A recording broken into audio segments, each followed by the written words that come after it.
வந்துட்டேன். வணக்கம் சார். முதல்ல நீங்கெல்லாம் யாருன்னு சொல்லுங்க, அப்பதான் பதில் வணக்கம் சொல்லுவேன். இந்த லெட்டர் கொஞ்சம் படிச்சு பாருங்க. சாந்தி, இவங்க எல்லாம் மெட்ராஸ்ல இருந்து வந்திருக்காங்க. சாமிநாதன் இவங்களை வீட்டுல தங்க வைக்க சொல்லி அனுப்பிச்சிருக்கா. என்ன சொல்ற? சாந்தி பர்மிஷன் கொடுத்துட்டா. வாங்க எல்லாரும் வாங்க.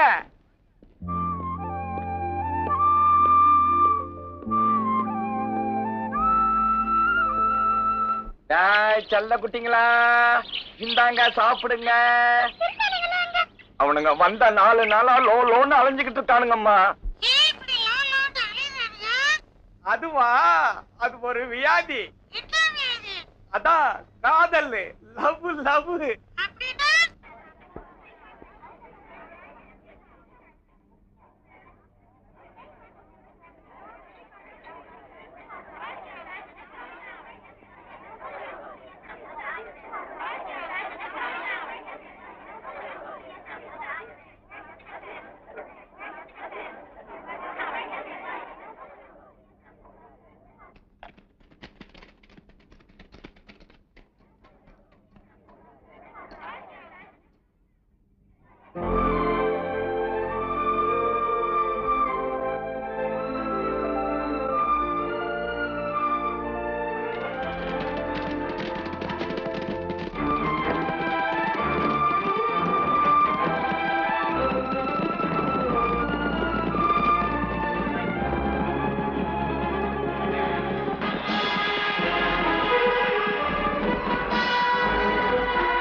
என்னதான் அவ்வளவு பெரிய வீடு இருந்தாலும் எங்க அப்பா கத்து கொடுத்த இந்த மெக்கானிக் வேலை தான் எனக்கு சோறு போடுது.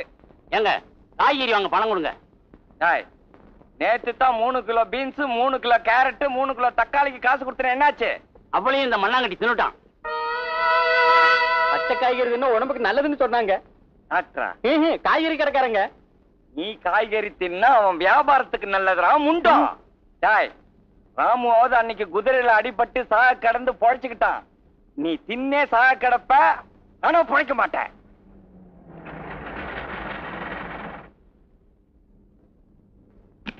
என்னையா, என்ன ப்ராப்ளம்? என்னண்ணே கியர் மாத்தும் போது அடிக்கடி இன்ஜின் ஆஃப் ஆகுது, என்னன்னு பாருங்கண்ணே.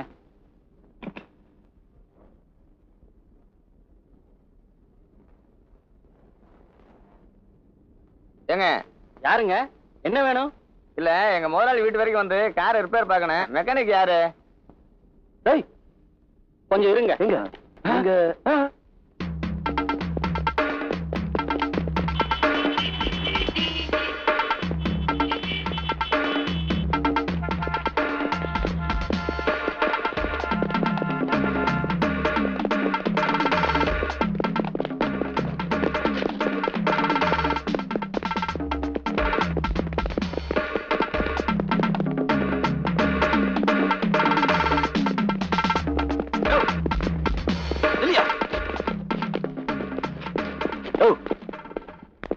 எங்க வீடு சொல்லு. எனக்கு தெரியாது தெரியாது. ஏங்கடா இவனை துரத்தி பிடிச்சி இழுத்துக்கிட்டு வரீங்க? சார், இந்த ஆள் மெட்ராஸ்ல லதா வீட்டுல இருந்தவர். ஊட்டி அட்ரஸ் கேட்டப்போ தெரியாதனாரு, இங்க மாட்டிக்கிட்டாரு. இப்ப கேட்டாலும் சொல்ல மாட்டேங்கிறாரு. சொல்லியா? எனக்கு தெரியவே தெரியாதுங்க. ராமு, அட்ரஸ் தானே, நான் சொல்ல வைக்கிறேன். அந்த புடுங்கிய எடு. சின்ன புடுங்கியா பெரிய புடுங்கியா? பெரிய புடுங்கி. சரிங்க. என்னங்க அது? Cutting plier. நாங்க அத தமிழ்ல புடுங்கின்னு சொல்றோம். இந்தாங்க. இத வச்சு என்ன பண்ண போறீங்க? இத வச்சு இவன் பல்லு ஒண்ணுத்தையும் தனித்தனியா புடுங்க போறேன். அந்த கழட்டிய எடு. சின்ன கழட்டியா பெரிய கழட்டியா? 2 கழட்டியும் எடு. சொல்லுதீங்க அப்படின்னு என்ன நினைச்சோ? பேனர் அண்ணாச்சோ. இத வச்சு இவன் உடம்புல இருக்கிற ஒவ்வொரு பார்ட்டையும் தனித்தனியா கழட்ட போறேன். போட்டோ எடுத்துட்டு வா. அது முக்கியம்னு தெரியுது இல்ல. ஒழுங்கா அட்ரஸ் சொல்லு. நம்பர் 12 தேரி கிராஸ் ரோடு.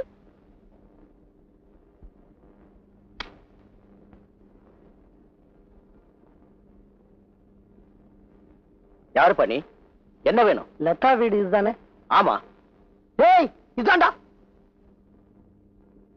ஏனுங்க இங்க சுந்தரேசனுங்கிறது? நான் தான். என்ன விஷயம்? ஏய் உங்க ஐயா இருக்காரு.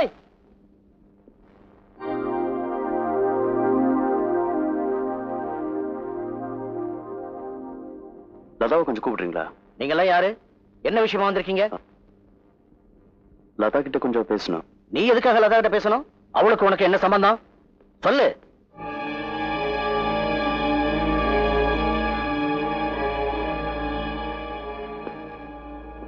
என்ன விஷயம்னு சொல்லாம இருந்தா எப்படி? என்னடா பதில் சொல்லாம நிக்கிற? கேக்குறாருல, சொல்ல. மெட்ராஸ்ல என்ன காதலிச்சு ஏமாத்திட்டு இங்க வந்துருச்சு. Shut up! எவ்வளவு தைரியம் இருந்தா என் முன்னாடியே வந்து இப்படி பேசுவ? காதலிச்சது உண்மைங்கிறதுனாலதான் தைரியமா அதை பத்தி பேச வந்திருக்கேன். நான் தான் அந்த காதல பொய்ன்னு சொல்லிட்டேன்ல, அப்புறம் என்ன? அப்பா, நான் இந்த ஆள் கூட பழகுற மாதிரி நடிச்சு ஏமாத்துறது உண்மைதான். ஆனா ஏன் அப்படி செஞ்சு தெரியுமா? அண்ணனை மிரட்டி அயோக்கியத்தனமா கல்யாணம் பண்ணி வச்சது இந்த ஆள் தான். நான் செஞ்சது அயோக்கியத்தனமா இல்ல உங்க அண்ணன் செஞ்சது அயோக்கியத்தனமான்னு அவரே கேளு. உங்கள யாரோ ஒருத்தனுக்கு வேலை கொடுக்க முடியாதுன்னு என் பையன் சொன்னது அயோக்கியத்தனமா? சார், என் ஃப்ரெண்டுக்கு வேலை கொடுக்கலங்கிறதுக்காக நான் இந்த கல்யாணத்தை நடத்த வைக்கல. உங்க பையன் தான் எடுத்தாடே. அதுக்காக தான் கல்யாணம் பண்ணி வச்சீங்க சொல்லி லட்சுமியே ஒத்துக்கிட்டாளே. என்ன உண்மை ஒத்துக்கிட்டாளேன்னு அதிர்ச்சியா இருக்கா? அந்த உண்மை என்னன்னு அவங்களே இங்க வந்து சொல்லுங்க. கூப்பிடுங்க. டேய், செய்யறதெல்லாம் செஞ்சுட்டு நீ என்னமோ யோக்கிய மாதிரியும் நாங்கெல்லாம் பொய் சொல்ற மாதிரியும் பேசுறிய. இந்த பாருங்க நச்சியோ, ராமு சொல்லுற மாதிரி லட்சுமியை கூப்பிட்டு கேட்டா யாரு பொய் சொல்லுதான்னு தெரிஞ்சு போகும்ல. அந்த பொண்ணே உண்மையை ஒத்துக்கிட்டதுனாலதான் அந்தஸ்து கூட பார்க்காம மன்னிச்சு இந்த வீட்டுல வாழ வச்சிருக்கேன். என் மரியாதை என்ன, கௌரவம் என்ன, சர்வசாதாரணமா வீட்டுக்குள்ள நுழைஞ்சு அவளை கூப்பிடு இவளை கூப்பிடுன்னு. டேய் போங்கடா வழிய. சார், விஷயம் என்னன்னு? டேய், இதுக்கு மேல என்ன பேச போறேன்? பிபி வாசி எடுத்துட்டு போங்கடா வழிய. போடா, பேசாத. ஏ வாட்ச்மேன், அவன் பிடிச்சி வெளியே இல்லையா?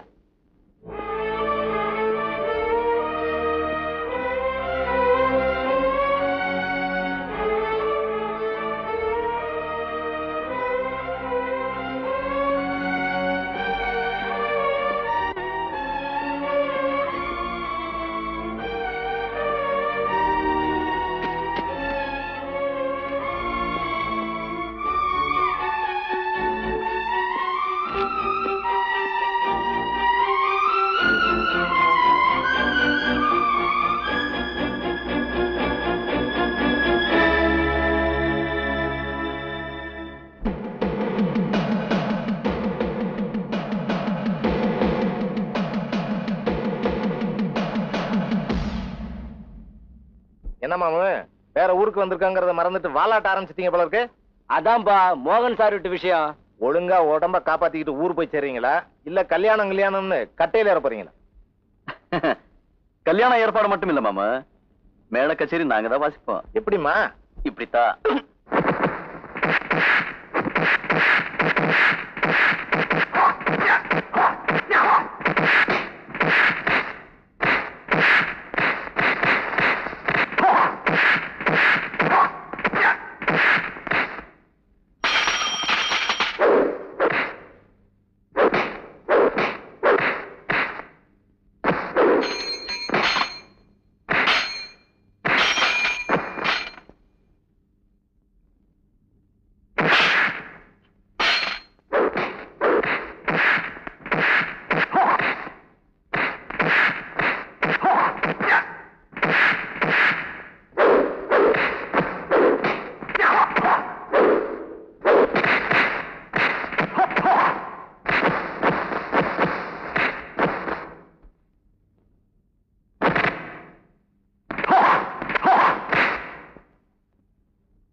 ஏய் ஆமா, இவங்க கொண்டு போய் போலீஸ் ஸ்டேஷன்ல ஒப்படைச்சிட்டு ஒரு கம்ப்ளைண்ட் கொடுத்துட்டு வந்தலாவா? வேணாண்டா. போலீஸ் ஸ்டேஷனுக்கு போனா லட்சுமியோட புருஷனை நாமளே கோர்ட்டுக்கு இழுத்த மாதிரி ஆயிரும். அதுக்கோசரம் விட்டுருங்க. ஏய் எந்தடா இந்த மாதிரி விளையாட்டெல்லாம் நம்ம கிட்ட வச்சுக்க வேண்டாம்னு போய் சொல்லு. வா. என்ன போக சொல்லுத? ஏற்கனவே கணேசன் போலீஸ் ஸ்டேஷன் போயிருக்கான் தெரியுமில? கேஸ் வாபஸ் வாங்கிக்கலாம். வா வாங்கடா. தங்கமணி, இந்த பொம்பளைங்களை நம்ப கூடாதுங்கிறது சரியா போச்சு பாத்தியா? இந்த பசங்க இறக்கப்பட்டு நல்லது செஞ்சா அதுவே பொல்லாப்பு ஆயிடுச்சு. எந்த பொம்பளையாவது தன்னுடைய கல்யாண விஷயத்துல போய் சொல்லுவாளா? சார், என்னயா லட்சுமி அம்மா ராம் சார பார்க்க வந்தாங்க. உடனே வர சொல்லு. வரட்டும். நறுக்கு தெரிச்ச மாதிரி 4 கேள்வி கேட்கிறேன். சார், அவங்க மனசு புண்படுற மாதிரி எதையும் பேசுறாதீங்க. அப்ப நீ மட்டும் புண் பண்ணலாமா? சார் என்ன சார் ப்ளீஸ். சரி விட்டுறேன். வாங்க, இவ்வளவு நேரம் உங்களை பத்தி தான் பேசிக்கிட்டு இருந்தோம் இல்ல ராம? ராமு, நீங்க வீட்டுக்கு வந்து பேசிட்டு போன விவரத்தை வாட்ச்மேன் வந்து சொன்னதுக்கு அப்புறம் தான் தெரிஞ்சுக்கிட்டேன். ஏன் கம்பெனி, நீங்க சொன்ன போய்க்கு சமாதானம் சொல்லி போட்டு போலாம் வந்தீங்களாக்கும்? டேய் சுமாரா. அவர் கோவப்படுறதுலயே நியாயம் இருக்கு. அந்த பொய்ய உண்மைன்னு நானும் ஒத்துக்கிட்டதுனாலதான் என் கழுத்துல இன்னும் தாலி ஒட்டிக்கிட்டு இருக்கு. என் மௌனத்தினால உங்க வாழ்க்கை பாதிக்கப்பட்டிருக்குன்னு தெரிஞ்ச உடனே என் மனசுக்கு ரொம்ப கஷ்டமா இருந்துச்சு. அதனாலதான் மன்னிப்பு கேட்டு போலான்னு வரேன். இப்ப உங்களுக்காக எங்க கல்யாணம் எப்படி நடந்துச்சுங்கிற உண்மைய லதா கிட்டயும் அவங்க அப்பா அம்மா கிட்டயும் சொல்லிடணுங்கிற முடிவுக்கு வந்தேன். உங்களுக்கு கிடைச்ச நியாயமான வாழ்க்கைய எனக்காக கெடுத்துக்காதே. இல்ல ராமு, உங்களுக்கு என்னால ஏற்பட்ட வேதனைக்கு நான் தானே பரிகாரம் பண்ணும். இத பாருங்க, இந்த வேதனை நிரந்தரம்னு நான் நினைக்கல. ஏன்னா என்னைக்கு இருந்தாலும் லதாவா என் மனைவியா வருவாங்கிற நம்பிக்கை எனக்கு இருக்கு. அதனால நீங்க யார்கிட்டயும் எதையும் சொல்ல வேண்டாம். சொல்ல மாட்டேன்னு சத்தியம் பண்ணி கொடுங்க ப்ளீஸ் சிஸ்டர். என்னத்தான் கூப்பிட்டியா? காலையில இருந்து எல்லாரையும் அண்ணாச்சின்னு கூப்பிட்டுக்கிட்டு இருந்தியா? அதனால எனக்கு தெரியல. வந்ததுல இருந்து எனக்கு ஒரு சந்தேகம் இல்ல. என்ன? காலையில எங்களை தங்க வைக்கிறதுக்கு கிளிகிட்ட பெர்மிஷன் கேட்டியோ? சமயக்காரன் சமயம் பண்ணதான். உங்க சம்சாரம் ஊர்ல இல்லையோ? சம்சாரம் அது மின்சாரம். ஏனுங்க இது படத்து பேர் சொல்றீங்க? படுத்து பேர் இல்லப்பா, நடந்ததை சொல்றேன். ஒரு நாள் என் சம்சாரம் லைட் சுவிட்ச்ல கை வைக்கும் போது மின்சாரம் தாக்கி இறந்துட்டா. அதுல இருந்து வேற கல்யாணமே பண்ணிக்கலீங்களா? இல்ல, அந்த லைட் சுவிட்ச்ல கை வைக்கிறதையே விட்டுட்டேன். பாவம் சார், நீங்க ஒரு சுவிட்ச் கூட போட முடியாம போயிடுச்சுங்களே. இவ்வளவு பெரிய வீட்டை சொந்தத்துல கட்டியும் என்னங்க பிரயோசனம்? சொந்தத்துல கட்டினதா? இந்த வீடு ஒரு வெள்ளக்கார துறையோடது. எங்க அப்பா இந்த வீட்டுல டிரைவரா இருந்தாரு. துறை லண்டனுக்கு போறப்ப எங்க அப்பா கிட்ட இந்த வீட்டை ஒப்படைச்சிட்டு போயிட்டாரு. அதுக்கப்புறம் நான் இந்த வீட்லயே வந்து தங்கிட்டேன். அப்ப முதல்ல எங்க இருந்தீங்க? எங்க அம்மாவோட வயித்துக்குள்ளதான். நாங்கெல்லாம் என்ன திருவண்ணாமலை கோயிலுக்குள்ள இருந்தோம். முதல்ல எங்க சார் வேலை செஞ்சீங்க? அப்படி கேளு சொல்றேன். செங்கல் லாரி ஓட்டிக்கிட்டு இருந்தேன். ஏன் விட்டீங்க? அன்னைக்கு பிரேக் பிடிக்கல, அதனால விட்டுட்டேன். ஓஹோ, அப்படித்தான் விட்டீங்களா? யாரையாவது காலி பண்ணீங்களா? 98 வயசுல ஒரு கிழவை நியாயமா அன்னைக்கு அடிச்ச வெயில்ல அவனே தானா செத்துருக்க வேண்டியது. கபோதி என் லாரில வந்து மாட்டிக்கிட்டு செத்துட்டாமா. என்ன பண்ணாங்க? உங்க லைசன்ஸ் பிடிக்கிட்டாங்களா? லைசன்ஸ புடிங்கி இருந்தா தான் போனா போதுன்னு விட்டு இருந்திருக்கலாமே. பஞ்சாயத்து கூடி அந்த கிழவனோட ஒரே பேரனை வாழ்நாள் பூரா வச்சு காப்பாத்தணும்னு சொல்லிட்டாங்க. அவன் தான் இவன். பாருங்கம்மா, அவனை 24 hours இதே மாதிரி சாப்பிட்டுக்கிட்டு இருக்கான். ஆனா பாத்ரூம் பக்கம் மட்டும் போக மாட்டேங்கிறான். அப்படி இவனுக்கு மட்டும் எங்கதான் போகுதோன்னு தெரியல. சாப்பாடுமா சாப்பாடு. எங்க தாத்தாவையும் அழைத்து கொண்டுட்டு என்னையும் கிண்டல் பண்றீங்களா? ஆமா, இவர் தாத்தா பெரிய அமெரிக்க ஜனாதிபதி பாரு. நாங்க சதி பண்ணி லாரி ஏற்றி கொன்னுட்டோம்.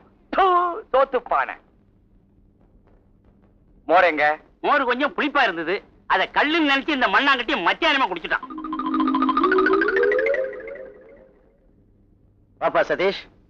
ஏன்பா, நேத்து நான் வீட்டுக்கு வந்திருந்தேன். அண்ணன் மட்டும் தான் இருந்தாரு. நீங்க போயிருந்த? எப்பவும் ஊர் சுத்துறதா உன் வேலையா? அட சும்மா இருங்க ஆண்டி. ஏன் டென்ஷன் உங்களுக்கு என்ன தெரியும்? இவனுக்கு மியூசிக் கேக்குறதா டென்ஷன். மச்சான் கிண்டல் பண்ணாத மச்சான். எஸ்டேட்ல ஏகப்பட்ட பிரச்சனை. என்ன பிரச்சனை? ஹோட்டல்ஸ் இந்த வருஷம் நமக்கு எக்கச்சக்கமா வருமானம். ஒர்க்கர்ஸ் எல்லாம் வைத்தாச்சு. பிரச்சனையை கிளப்பிட்டானுங்க. நான் என்ன பண்ண தெரியுமா? துப்பாக்கி எடுத்து காமிச்சு சுட்டு பொத்திக்கிட்டவனான்னு சொன்னேன். கப்சுப்னு ஆயிட்டாங்க. அதுக்கப்புறம் லேபர் லீடர் வந்தாரு.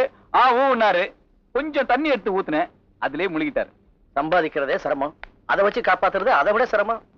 Hi Latha, how are you? Fine, thank you. How are Hi. you? Sit down. Get me up, my dear. பள்ளி, அந்த காஃபியை கொடு, நான் கொண்டு போய் கொடுக்குறேன். நானே கொடுக்குறேம்மா. தத்தா பக்கத்துல அந்த குரங்கு உட்கார்ந்துருக்கு. அதை நான் கிளப்புறேன் பாரு. Listen all of you. நாளைக்கு ஒரு பெரிய மனுஷனுடைய பர்த்டே நடக்க போகுது. நீங்க எல்லாரும் அதுல கலந்துக்கணும். ஓகே? யார் அந்த பெரிய மனுஷன்? நான் தான்.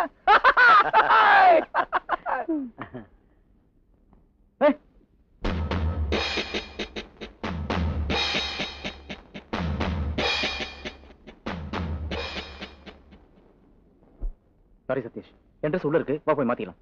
பரவாயில்ல மச்சான், நான் வீட்டுல போய் மாத்திக்கிறேன். ஆண்டி அங்கிள் நீங்க எல்லாம் அவசியம் கலந்துக்கணும். ஓகே? ஏய் லதா, நீயும் அவசியம் கலந்துக்கிற. Okay? Bye uncle, bye aunty.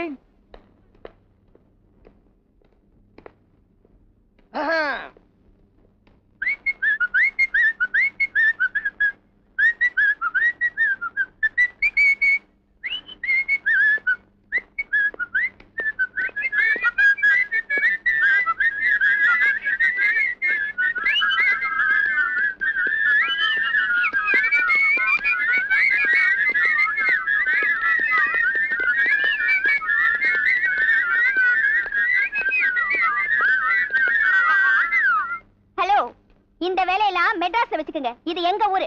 ஏதாவது வாலாட்டினீங்க அப்புறம் தெரியும். அம்மனியோ, நீங்க வாலாட்டினாலதானே அவருங்க வந்திருக்காரு. நீங்க அவர்கிட்டயே பேசிக்கோங்க.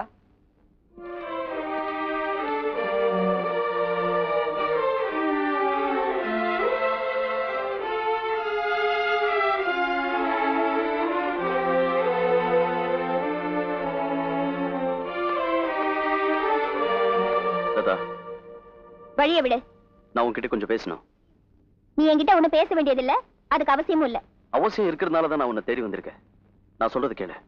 உங்க அண்ணன், நீ, உங்க அப்பா எல்லாரும் நினைக்கிற மாதிரியே என் ஃப்ரெண்டுக்கு வேலை கொடுக்கலங்கிறதுக்காக தான் நான் அந்த கல்யாணத்தை நடத்தி வச்சேன்னு இருந்துட்டு போட்டோம். அதுக்காக நான் உங்ககிட்ட மன்னிப்பு கேட்க கூட தயாரா இருக்கேன். ஆனா நீ எனக்கு கொடுத்த தண்டனை ரொம்ப கொடுமையானது. சொல்ல போனா தூக்கு தண்டனை கைதிக்கு முகத்துல போடுற கருப்பு துணி மாதிரி நீ காதல பயன்படுத்திக்கிட்ட. வெளிச்சந்தா உலகம்னு நம்பி விளக்குல விழுந்து சாகிற வெட்டில் பூச்சி மாதிரி நீ என் மனசுல ஏற்படுத்தின காதல உண்மையை நம்பி நான் தினம் தினம் செத்துக்கிட்டு இருக்கேன். இப்படி என்ன சாகடிக்கிறத விட ஒரே அடியா விஷம் கொடுத்துருக்கலாம். என்ன மரணாவஸ்தைங்கிறது ஒரு நிமிஷத்துல முடிஞ்சு போயிடும். எது எப்படியோ உன் மேல என் மனசுல ஏற்பட்ட காதல் உண்மையானது. அந்த புனிதமான உறவை பொய்யாக்கிடாத ப்ளீஸ்.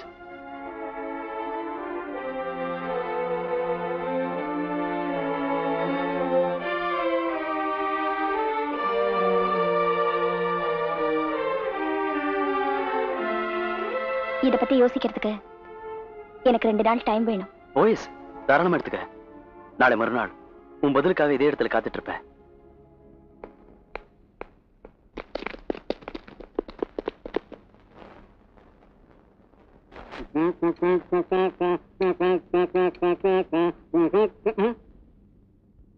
வேற ஒண்ணும் இல்ல, அவ்வளவு தாத்தா பண்ற வேலை. தாத்தா என்னையா தசரதன்? வாயா, என்னையா வண்டி ரெடி ஆகி 2 நாள் ஆச்சு, இவ்வளவு லேட்டா வர்ற? பில்லுக்கு பணம் தயார் பண்ண வேண்டாமா? பின்ன சும்மாவா கொடுப்பாங்க? இப்ப எப்படி வந்திருக்க? சரி சரி, வா வண்டியை ட்ரையல் பண்ணி காமிக்கிறேன், எடுத்துக்கிட்டு போ. பின்னாடியே முன்னாடி ஏறி உட்காந்துக்கோ.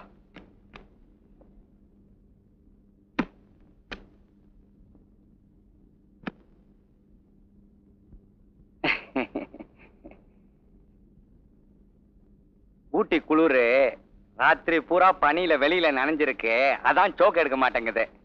கொஞ்சம் தள்ளனா சரியாயிடும். டேய், திங்கிற சோத்துக்கு இதையாவது செய்யி, கொஞ்சம் வண்டியை நல்லா தள்ளு. நானும் இறங்கி தள்ளுறேன்.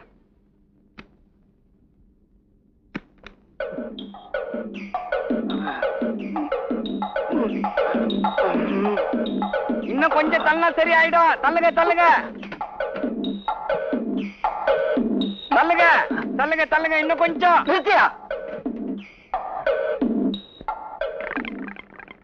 உலகம் உண்டான காலத்துல இருந்து ஊட்டில இவ்வளவு வேர்வை வேர்த்தது என் ஒருத்தருக்கு தாயா. என்ன யார் ரிப்பேர் பண்ண?